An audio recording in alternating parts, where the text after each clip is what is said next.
So what's happening globally with cooking oil? Each market has its cheaper bulk staple cooking oils. Everyone needs it. We all need oils and fats to cook with. You cannot cook olive oil with a higher temperature, is it right? You shouldn't, yes. Oh. Ideally, you shouldn't. Olive oil is much less stable than avocado oil. At the moment, there is a massive problem with the harvesting of olives all around the Mediterranean because of climate change.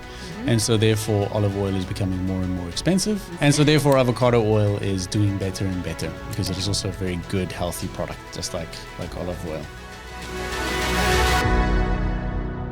Okay, so I'm super excited to have you here in my podcast, The Wrinkle Talk Show. And we have Leon Vercueil.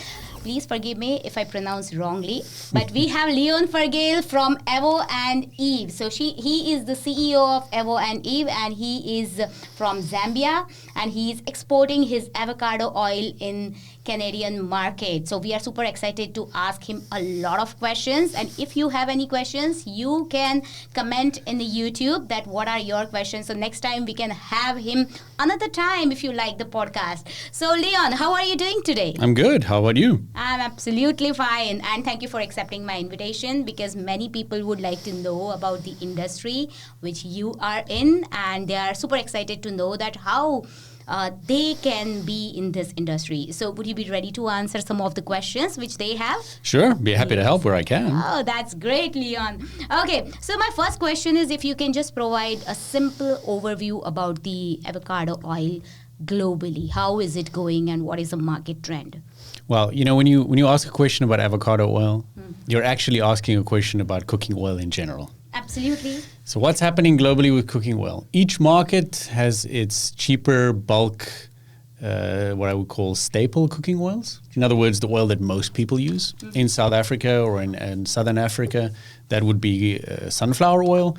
In North America, that's often corn oil or canola oil, and so on all over the world. So globally, this is a staple. Everyone needs it. We all need oils and fats to cook with. So generally, demand and growth very stable. However, when you're looking at olive oils and avocado oils, the more premium end of the market, demand is very variable. So at the moment, there is a massive problem with the harvesting of olives all around the Mediterranean because of climate change. And so therefore, olive oil is becoming more and more expensive.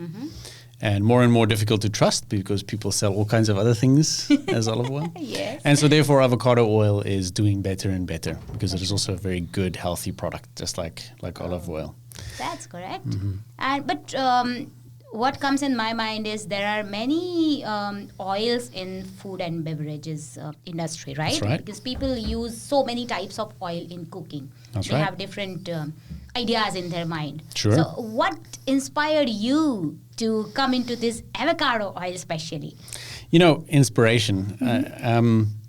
I wouldn't say anything inspired me to enter avocado oil specifically. I got lucky in some ways. Oh, really? In that How? there was an opportunity available. My family are farmers, they always have been. And so they grow lots of different kinds of food in South Africa and in Zambia. True.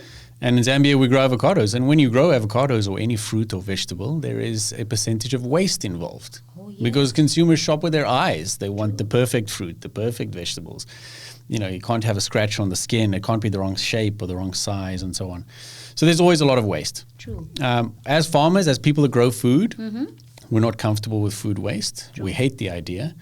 And from a financial point of view, obviously, you've invested the same amount of money in the fruit that turn out ugly versus the fruit that turn out pretty. Yeah, So I agree. you need to do something with that. And so therefore, Very we true. decided that we're going to get rid of waste in our business. And to do that, we're going to build a factory and we're going to start making oil. That's interesting. And since that fit with my background in FMCG or CPG marketing and sales, it really was kind of a lucky opportunity in a way. Oh, wow. But, you know, coming up with this kind of idea that, okay, we are wasting so many avocados and from that you are just making oil because that can be useful. That is also inspiring, of course, because so many people cannot think about it. Sure. But, you know, in my opinion, ideas are easy. It's execution. It's making them real. That's the difficult part. Yes, I agree. So many people must be thinking that, okay, this is a waste, but executing the idea from this is not everyone's cup of tea. Absolutely. Making things happen is where the money is, where the value is. Yeah. Agree, absolutely right. So what sets avocado oil apart from other cooking oils? Well, there's a couple of things. Avocado oil is what you would consider a healthy oil or a healthy fat. Okay. What makes a fat healthy?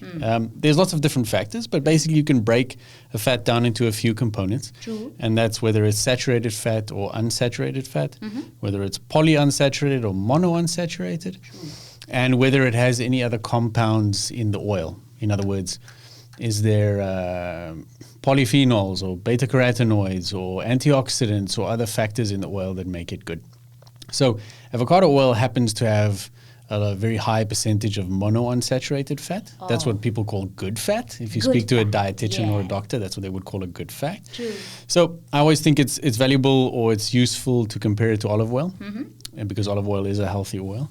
It has the same percentage of monounsaturated fat as olive oil. All right. In other words, from a heart health point of view, it's equivalent.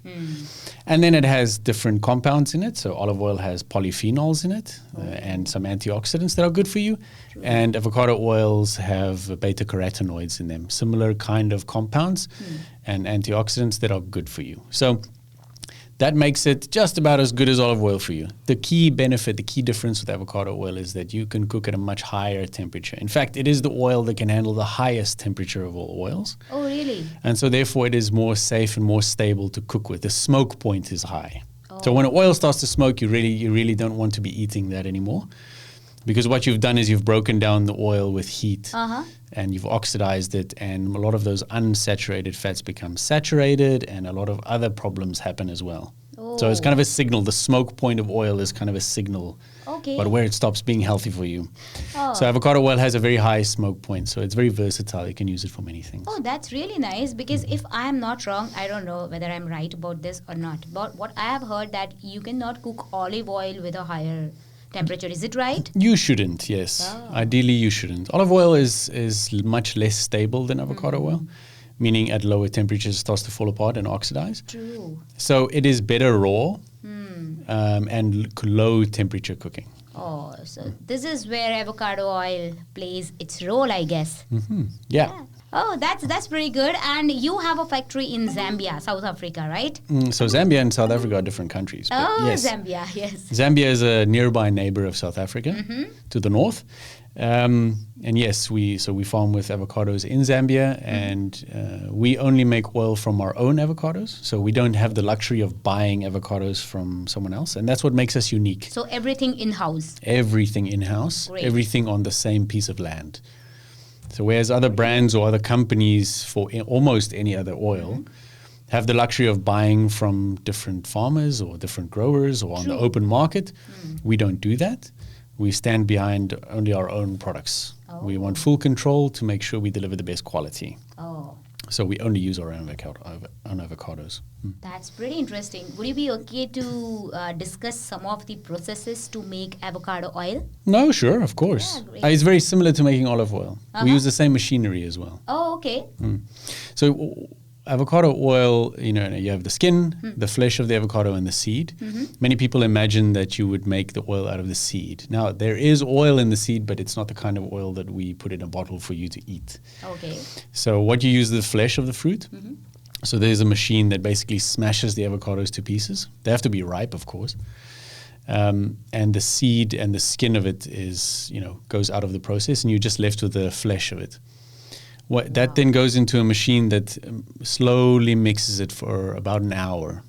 So you can think of a 500 kilogram drum of guacamole, basically, is what you're looking at. Oh, yes. And basically, there's just a machine that slowly turns this over to mechanically break down the bond between the flesh and the oil. Oh, That pulp is then fed after about an hour. It's fed into a centrifuge, a machine that spins really fast. And that spinning machine, basically, because the oil and the flesh are already starting to separate, that machine separates the flesh from the oil. So that's the first time you see oil in the production process. oh, wow. That oil then goes to another machine, which is also a centrifuge, which also spins at very high revolutions, and it gets mixed with water in there. And because oil and water have different densities, there are two kind of pipes that come out of this thing, and the oil comes out one side, the water comes out the other side. The job of the water is just to help you with a little bit more with the cleaning and the purification of the oil. Okay, right. And then you have oil for the first time, and it comes out bright green, almost luminescent green in the beginning, because there's still a lot of chlorophyll from the plants in the oil. Oh, wow. So what makes leaves green? Chlorophyll. So you get that in the oil as well. It's almost glowing when it comes out like that. That's pretty nice. And then you put it in tanks, and there's a filtration step before you put it in bottles. But that's basically it. It's a very simple mechanical process.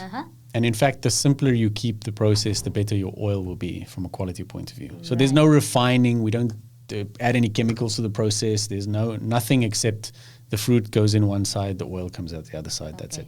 So very simple, not very simple, not complex. Has process. to be simple. Yes. It has to be simple. Yes. Okay. So as you explained the process of manufacturing this avocado oil, there must be some of the environmental issue, I suppose. So how do you ensure to address the environmental issues during the manufacturing process? Well, look, growing any food or doing anything on this planet has some kind of environmental impact. Now, lots of different things have different impact. For example, farming, let's say beef, has a much higher environmental impact than farming, let's say rice. Agree. And there's kind of a ladder. We can put things on a ladder. Avocados are generally something where you have to enter the farming with a sustainable mindset. And the reason being that when you plant an avocado tree, it doesn't actually yield any fruit for 3 to 4 years.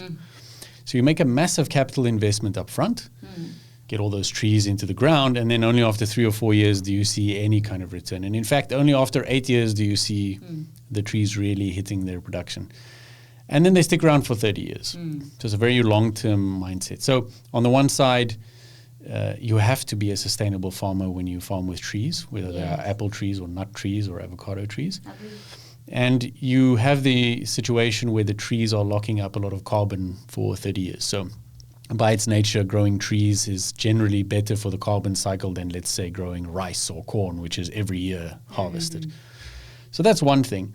And like I said, the main reason why we started doing avocado oil is because we had waste in the system, and we hate waste. We don't want to have food waste particularly.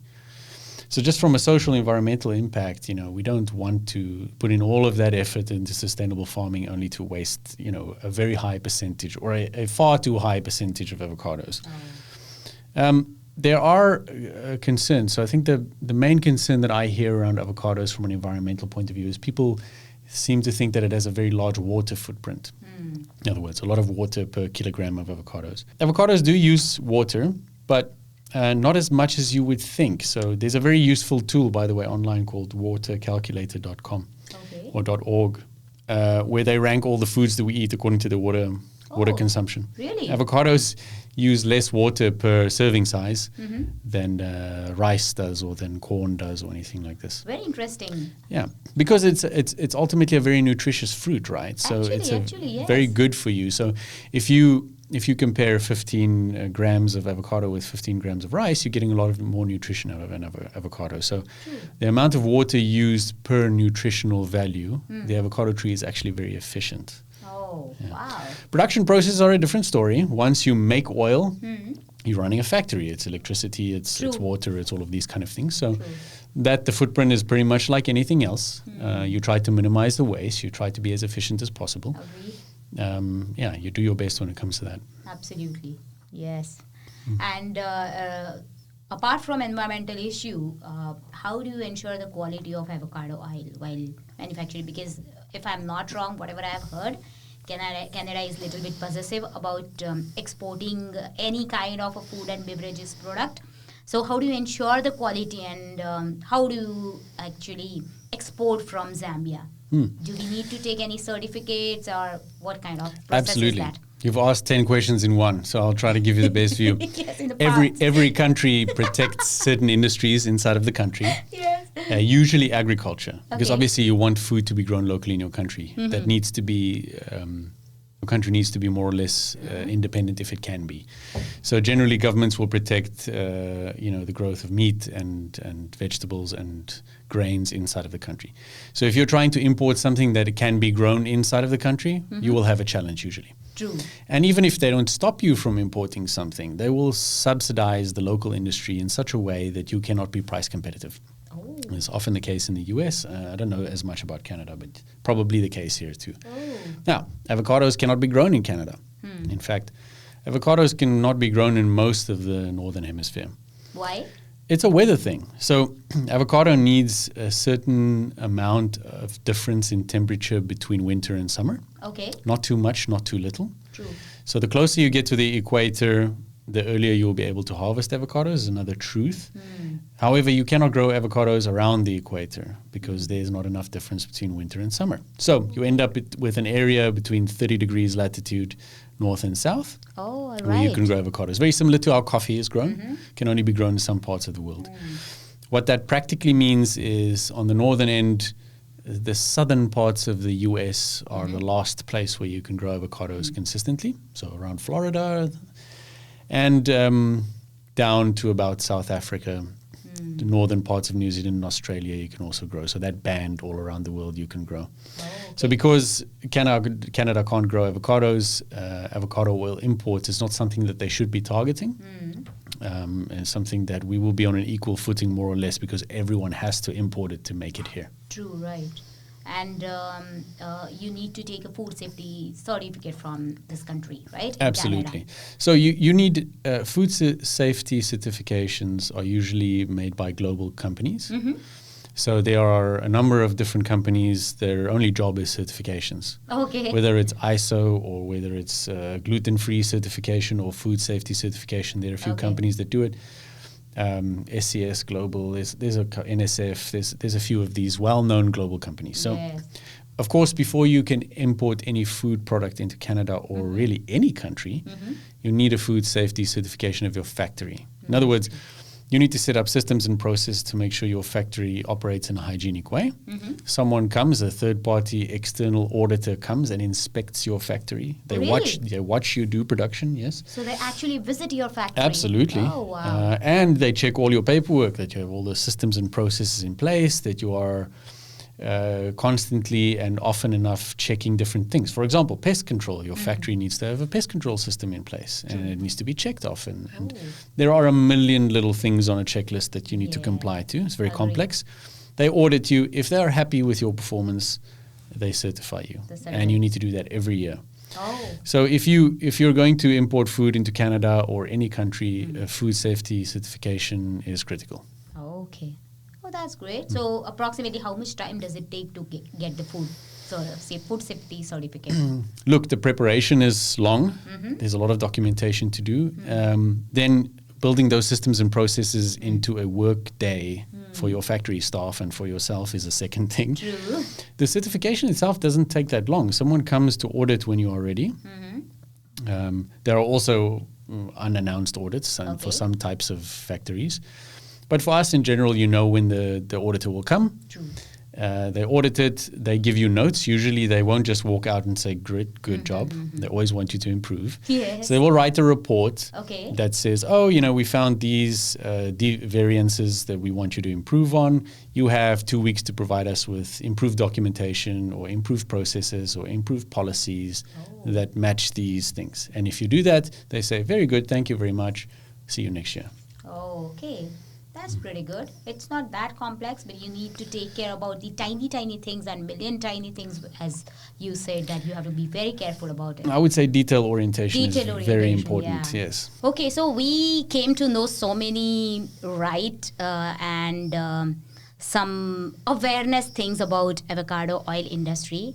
I would like to know about your sales strategy. What is your target audience here? I mean, where do you supply and where do you want to get connected to supply this avocado oil? Yeah, it's a good and very important question. Yeah.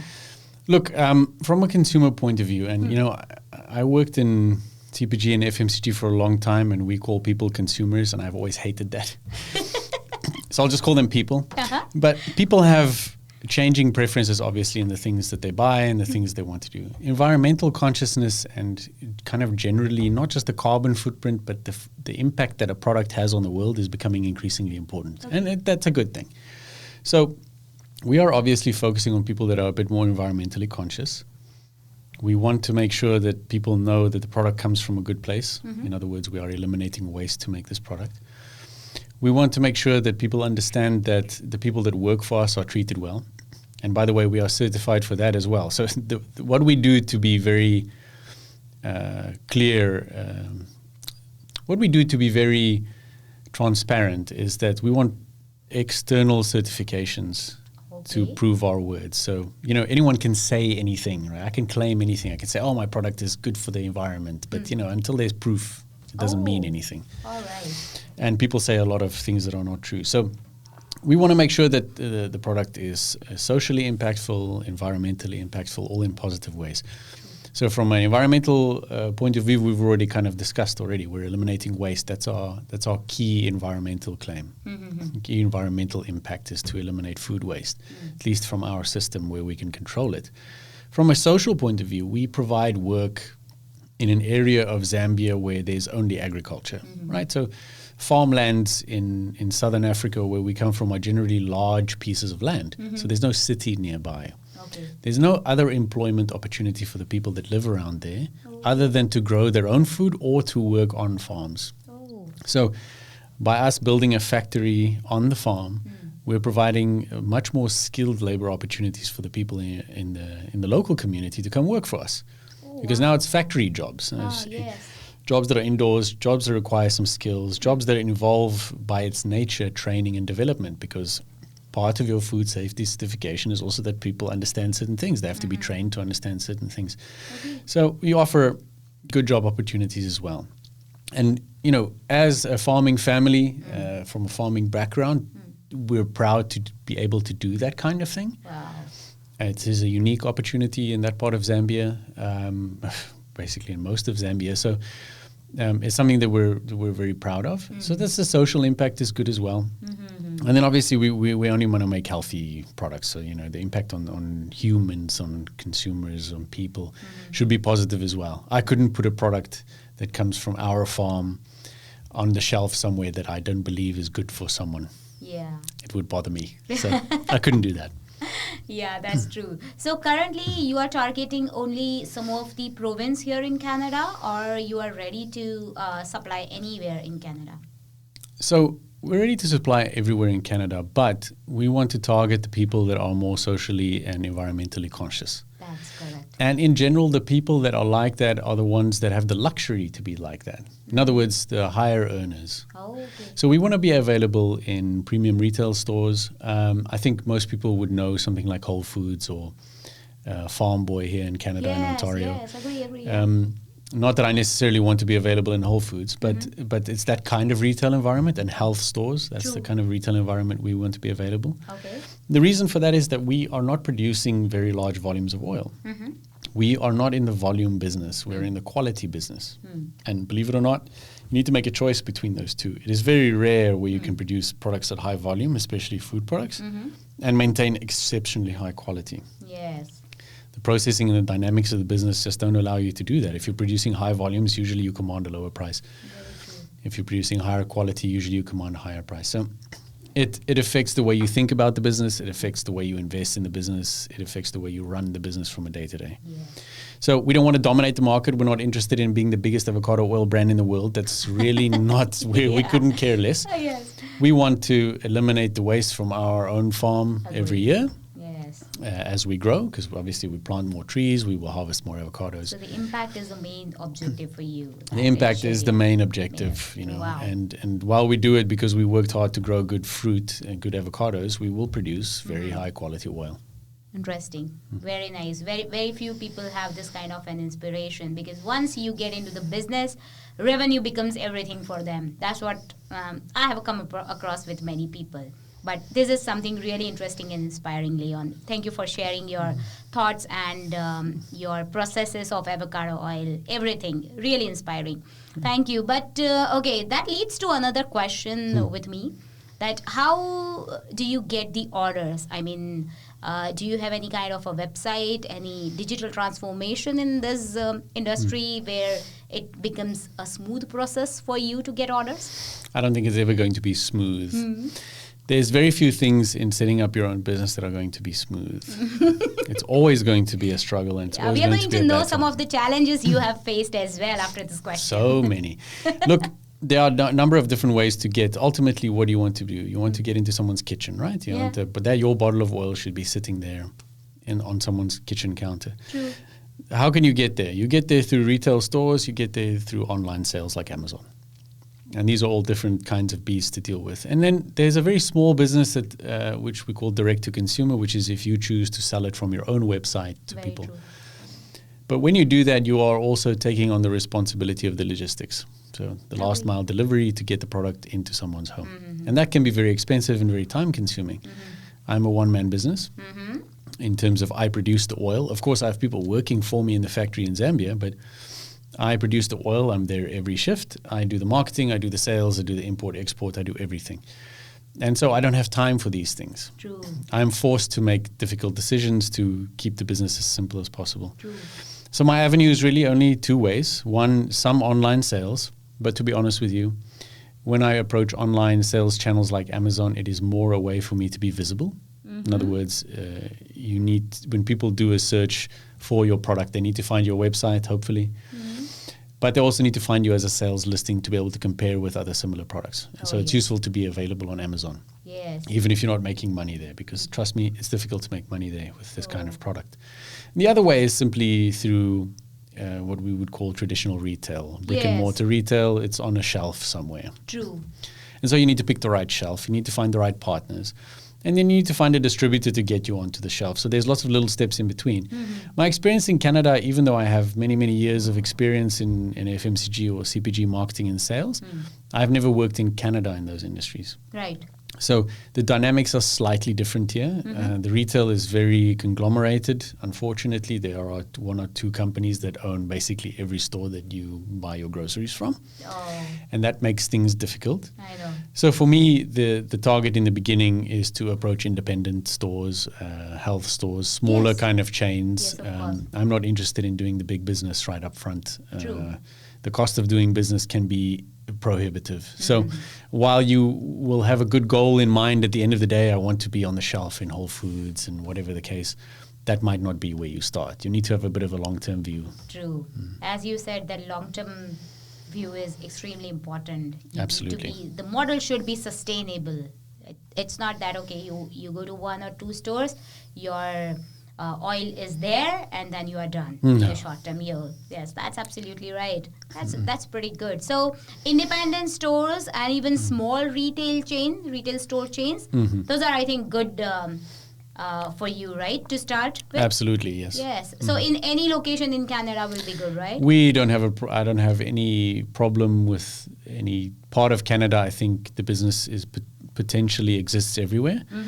I will note that Quebecois people from that part of the country cook more at home than, say, people from Ontario and people from BC. So there are some market dynamics, of course, and there are consumer and people dynamics, of course. Yes. But at the end of the day, no, it's you will become available where you can be available in the beginning. Okay, so from this exporting your oil from Zambia to Canada, how does logistics take place? It Well, must be challenging for you. It is very challenging, and those are the lessons that I'm working on now. So I'm actually in the process of exporting some of the first oil into the country now. Right. And getting it from your farm. So while making oil on the farm has all of the benefits that I mentioned before, exporting from the farm is much more difficult.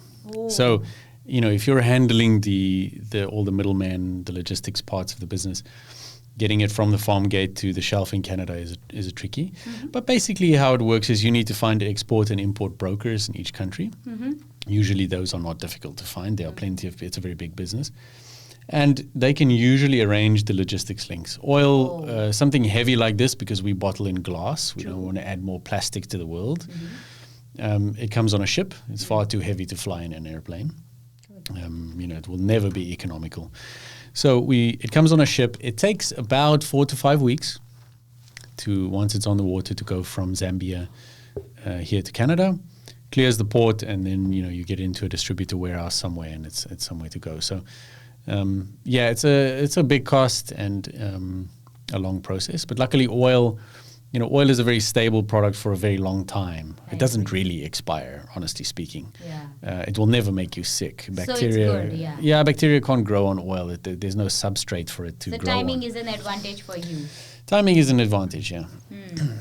So it's good. But has you faced any kind of a challenge during your logistics, especially? I mean, there are always challenges. You have to consider all kinds of details when you are designing the product. So Right. because we bottle in glass, obviously glass bottles are fragile. Actually, So now you have to design packaging in a way that protects your bottles True. from bumpy dirt roads from the farm in a truck. so has it ever All the way- happened that your bottles have been broken or you No. had a No, loss? no. Nothing? No, Oh, we good. designed things properly. Like spending 15 years in CPG, you learn a few things. So Yes. no, I didn't make any of those mistakes. Luckily, That's plenty of good. other mistakes, but not those. That's a great. Okay, so we would like to know what are other mistakes you have made. Maybe one or two, if you can just address it. Those are your challenges, and people can learn from your mistakes. Maybe. Yeah, well, I'll put it this way: mistakes are learning opportunities. Brilliant. And you are going to learn a lot of things when you enter a new business that is not your area of expertise. So my area of expertise is brand management, sales, marketing, business development. That's what I spent Great. many years doing. But now I also operate a factory. So now I run a factory. I have to do procurement. I have to run shifts in a factory. I have to actually produce the oil and all of these things. So there's a lot of learning curve. There's a learning curve in terms of mechanics, just being able to operate the machines. And that's the mechanical part of fix machines, service machines, clean machines, all of these kind of things. And then there is the art part of making oil. So anyone can make oil, anyone can put it into a machine, but not anyone can make good quality oil because there are lots of little things that you need to pay attention to along the way. Agree. And those are trial and error. Trial So and error, yes. Those are things you just have to practice. Yes. It just has to come through experience. Yes. But the more attentive you are and the more focused you are on the thing, the more different things you will notice, and so you will learn faster. So, those are important. I think doing things the first time, don't be afraid to ask for help. I'm not the kind of person that likes to ask for help. I like to figure things out myself. Agreed. Which is a double-edged sword. On the one side, yes, you do learn a lot of things. On the other side, you could probably have learned them faster if you ask someone. But this is my way. This is the way I prefer to do things. So, there are all little mishaps along the way, lessons to be learned, and they will be unique to each business. But just be prepared with the mindset that they will be there, and some of them will be expected, and some of them will be completely unexpected. You need to be okay to change and adapt. What is a major challenge you faced? Any incident which you can never forget, and that's your most learning lesson? Well, the most stressful moments were always around some part of the production process. Because, you can learn, like I said, someone can teach you or tell you how to do something, but until you do it yourself, you won't really truly understand what you're doing. Yes. So having to take over the factory and operate it completely with myself as the person, the buck stops with me. If anything goes wrong, it's my fault and it's my problem to fix. That kind of responsibility is always difficult to handle and always puts a lot of pressure on you. So I think that's when I first started producing oil, that was certainly a big stress or a big pressure.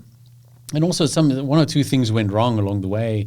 First time we tried to filter oil, we made a mistake with the pumps and we built up a lot of pressure in the system and pipes shot off the filters and the pumps and there was oil covering the ceiling, the floor. Man. We were all soaked in oil. So, you learn some lessons. Like I said, those lessons really stick, Sticky. So, yeah. Oh, I agree, definitely. But that must be the most memorable one. You never do this kind of mistakes again because that's always in your mind. You won't make that mistake again, that's for sure. Yeah. Yeah, somewhere I have heard, and it's absolutely right that you should always make mistake. You can do one mistake a day, every day, but it should be new, not the same one. That's a good one, yes. You're right. Oh, that's pretty good. Okay. Brilliant, Leon. Now, we have talked so much about business and would like to know something about your personal story as well.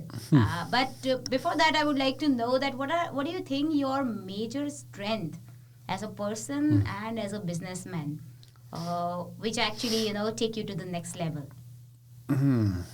Because doing a business, I feel, is risk-taking. Absolutely. Right? And that you need some of the leadership qualities or any kind of a strength which can actually take you to the next level. You do. And, I would never have described myself as someone that has a particularly large appetite for risk. In fact, I was quite the opposite, quite risk averse. But somehow, as an entrepreneur or as a business owner, you have to be able to absorb risks and accept certain risks. So somehow I managed to make that leap very easily, which was unexpected to me. I think fundamentally what it comes down to is if you want to succeed, at least from my point of view, and what I believe my own strength is to be extremely adaptable. Wow. When they say the survival of the fittest is the most misunderstood thing that's said, people always think physically fit as in strong, fast, these kind of things.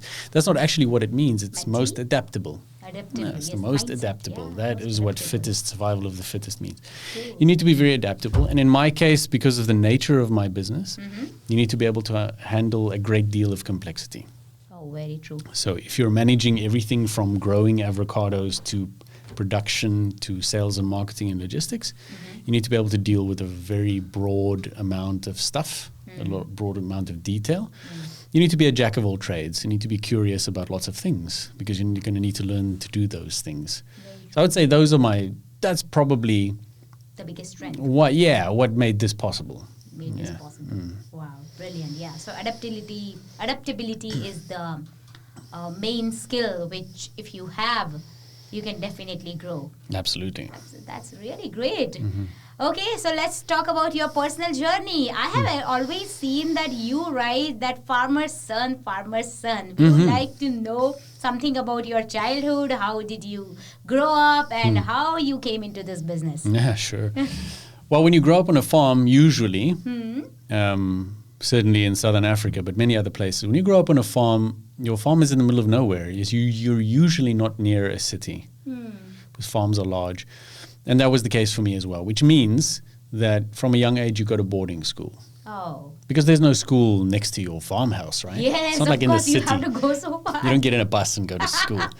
It's further away usually. So that meant that during the weekdays from the age of 6 or so, I went to school and then I would be back home on the weekend. Oh. That was never a problem for me because as a little kid, that means you get to spend all day, every day with your friends playing at the boarding house. True. Where you sleep over and go to school again the next day. So it's really wonderful as a little kid. But that's how farming works and farming education works. You go on to boarding schools. I think that is a very defining characteristics for anyone that's been through boarding school. You learn a very large degree of independence from a young age. Yes. You learn to make your bed at age 6 and polish your shoes and pull up your socks. Everything. Everything is learned like that. So farming has that impact. It also creates in you an understanding of what hard work is. Yes. When you live on a farm, you get used to, the workday starts before the sun rises. So typically when I was home for the holidays and working on the farm, we'd get up at 4 a.m., start work very shortly after that and get home tonight at 8 p.m. Oh. And be too tired to eat. Ooh.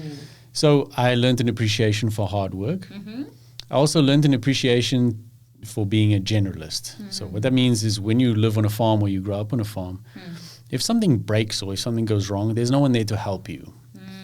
You can't call, with few exceptions, you can't really call someone to come help you. You need to sort out your own problems. You need to fix your own things. Actually. From a mechanical point of view, you need to learn how to work with machines. You need to understand how animals work. If the animals get sick, you need to be able to treat that. So you learn that jack of all trades, generalist point of view. Very true. And the accountability and ownership that comes with that.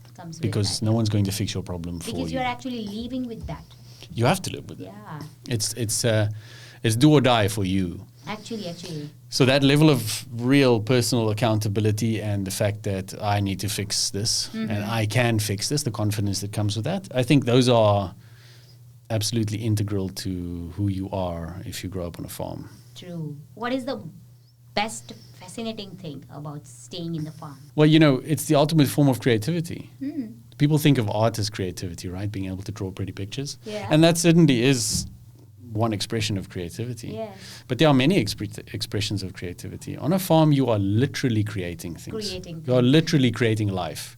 Wow. Whether you are growing plants or animals, you are literally doing these things. And there's a big sense of satisfaction that comes with that. Actually, you're staying with the nature, actually. Right? You are at the beginning of things. Yeah. Which very few people can say. So if you look at any industry and work that you can work in, you are very rarely at the beginning of things. You're always in the middle somewhere or at the end.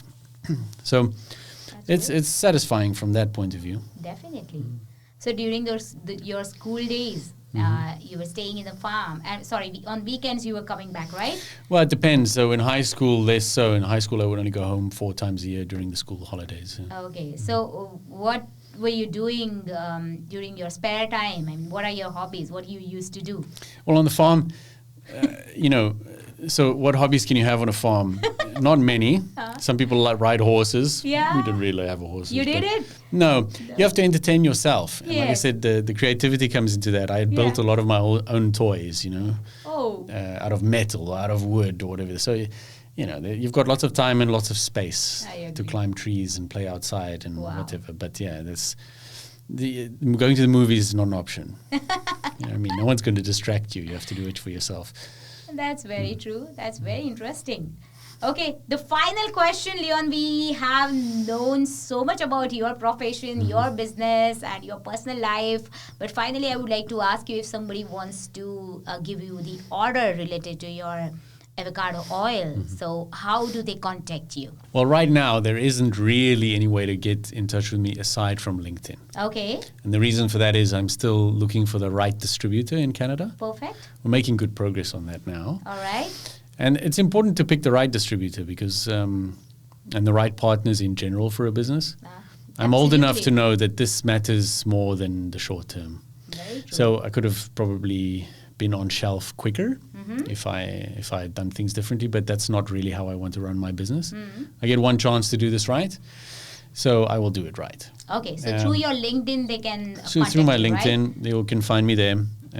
I will always reply if you find me there. So perfect. So I'm going to put his LinkedIn profile link in the description. You can directly contact him if you want to order, if you want to get connected with him, if you want his best avocado oil in Canada. Definitely, eventually it is going to happen.